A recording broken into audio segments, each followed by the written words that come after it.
Around 3.7 billion people in the world own an Android device. That's a lot. So that means there are about 3.7 billion different personalized Android setups. And out of all of those, only one of them works for you. So here's mine. Look. I ain't scared of nothing, really they come from nothing. Sports think they the same, but all them new fronting.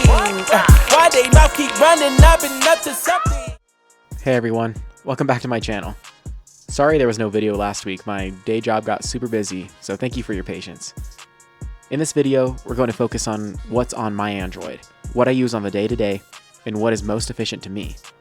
I've gotten so many questions on what icon pack do I use, where do I get my wallpapers, and what launcher do I use. So let's get into it. Let's start with the lock screen. I don't have too much customization here, which will be a theme throughout this video. See, for me, the stock One UI 8.5 features work best.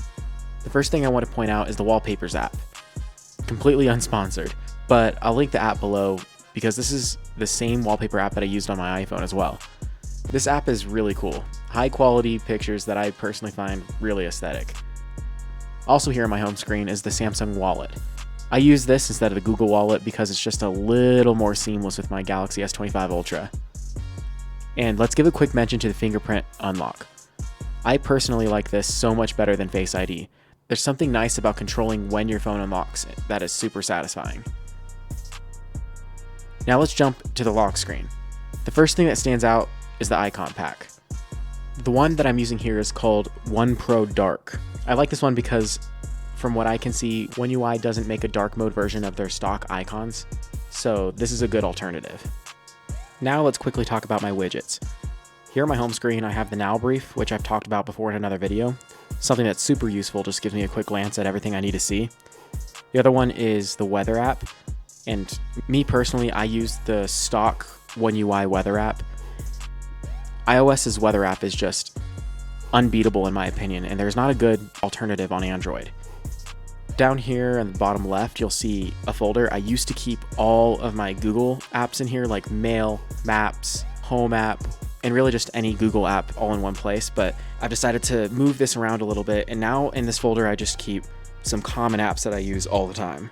So I have the App Store, Home app, Maps, Gmail, Proton Mail, Facebook, Amazon, and Settings.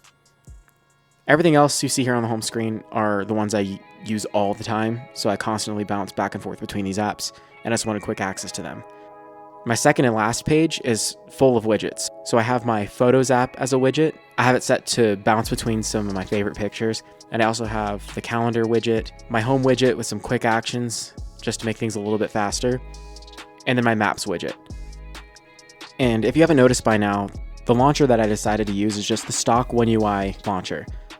I've tried some others like Launchair and Niagara, but each of those have their own little bugs that just bothered me a little bit too much. This one works super seamlessly.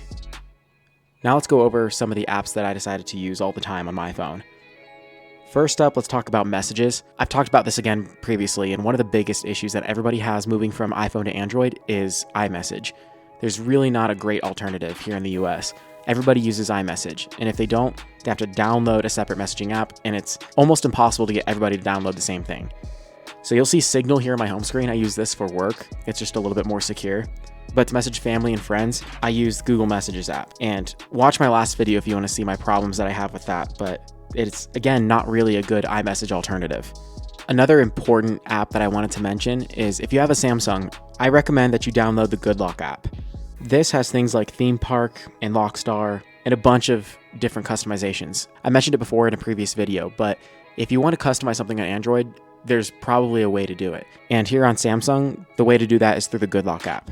Another app that I have on my Android that I downloaded immediately is Life 360. This is because it's the best alternative to Find My on my iPhone, and it helps me keep track of family members and items, stuff like that. Another app worth mentioning is Keeper. I talked about this briefly in one of my first videos, but Keeper is a password app that was compatible with my iPhone. I was able to export all of my passwords to one place, and it's been really handy to use here on my Samsung. So another one worth mentioning is APK Mirror. This one is really handy if it isn't offered inside of the Play Store. So if you download a third-party app, you can install it through your phone using APK Mirror. Another app that should be mentioned is the Amazon Photos app. I talked about this again briefly in another video, but it's worth mentioning again. If you have Amazon Prime, which a lot of people do these days, Amazon Photos has unlimited photo storage. So whether you're transferring from another phone, like iPhone, or if you just want unlimited photo storage, it's just really nice to have. The only limitation is that you have to pay for video storage. So if that's something that you care about, that's something to consider. Let's talk really quick about a music app. For me personally, I use Apple Music even here on Android, and the reason for that is that I just have a really good deal for paying for Apple Music through my carrier. But by far, Spotify is the best music player app on Android. It's not even close. Let's shift gears real quick and talk about the control center. This is just another reason why Android is just amazing. So I know iPhone has changed a lot and you can customize your control center a lot, but on Android, you could add anything you want and there's not really any limitations. So take a look at what I have here. I'm not going to go over all of it, just have a look. I just keep everything that works for me all in one place, easy to get to. A quick mention to the font that I use. I keep coming back to this PT Circle Rounded. It's just really plain, simple, and easy to read. So I keep coming back to this one. But the stock Samsung ones are really good too. So between those two, I keep bouncing back and forth. And that's about it. If there's something that I haven't covered, let me know and I'll try to either answer you in the comments or make a short about it. And again, this is just what works for me. So hopefully this maybe gives you some ideas on how to set up your Android. But if you have any comments, just drop them down below. I'm Adam.